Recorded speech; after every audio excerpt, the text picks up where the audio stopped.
চরম আপত্তিজনক জাতিবিদ্বেষী মন্তব্য করছেন আসামের মাননীয় মুখ্যমন্ত্রী ডক্টর হিমন্ত বিশ্ব শর্মা।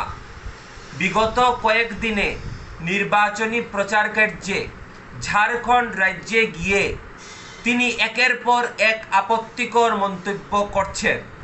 তিনি বলছেন আসাম রাজ্যে নাকি 40% বাংলাদেশি, 40% বাংলাদেশি মানুষ আসামে। এই মন্তব্য তিনি করছেন এবং বলছেন 40 জন বিধায়ক নির্বাচিত জনপ্রতিনিধিদের তিনি বাংলাদেশি তকমা দিচ্ছেন।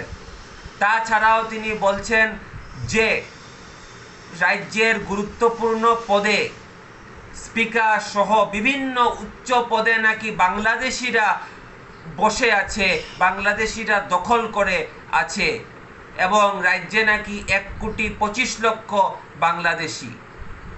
কি ধরনের মন্তব্য তিনি করছেন, কোন তথ্যের ভিত্তিতে এই মন্তব্য তিনি করলেন? মুখ্যমন্ত্রী একটি সাংবিধানিক পদ অলংকৃত করে বিভিন্ন জাতিগোষ্ঠীকে নিয়ে চলার যেখানে কথা, সেখানে এই মন্তব্য তিনি কোন তথ্যের ভিত্তিতে করলেন?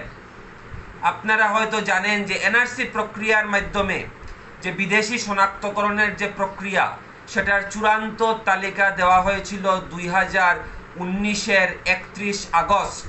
সেই তালিকায় 19 লক্ষ মানুষের নাম ছিল না এবং পরে আবার অ্যাপিলের কথা ছিল, সুতরাং নাম আরও কমে আসবে।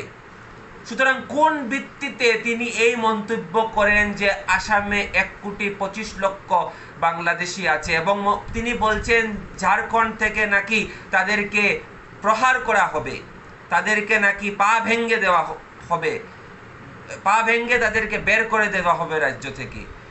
এই মন্তব্য করে তিনি ঝাড়খণ্ড তথা ভারতবর্ষের সমস্ত মানুষকে বাঙালি মাত্রেই বাংলাদেশি বলে বাঙালি বিতরণের এক মহাযজ্ঞ শুরু করার চেষ্টা করছেন।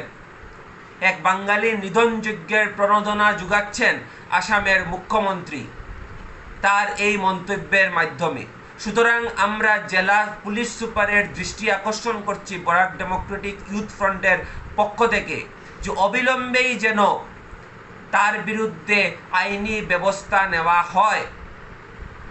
এই ধরনের মন্তব্য আমরা কোনোভাবেই মেনে নিতে পারি না।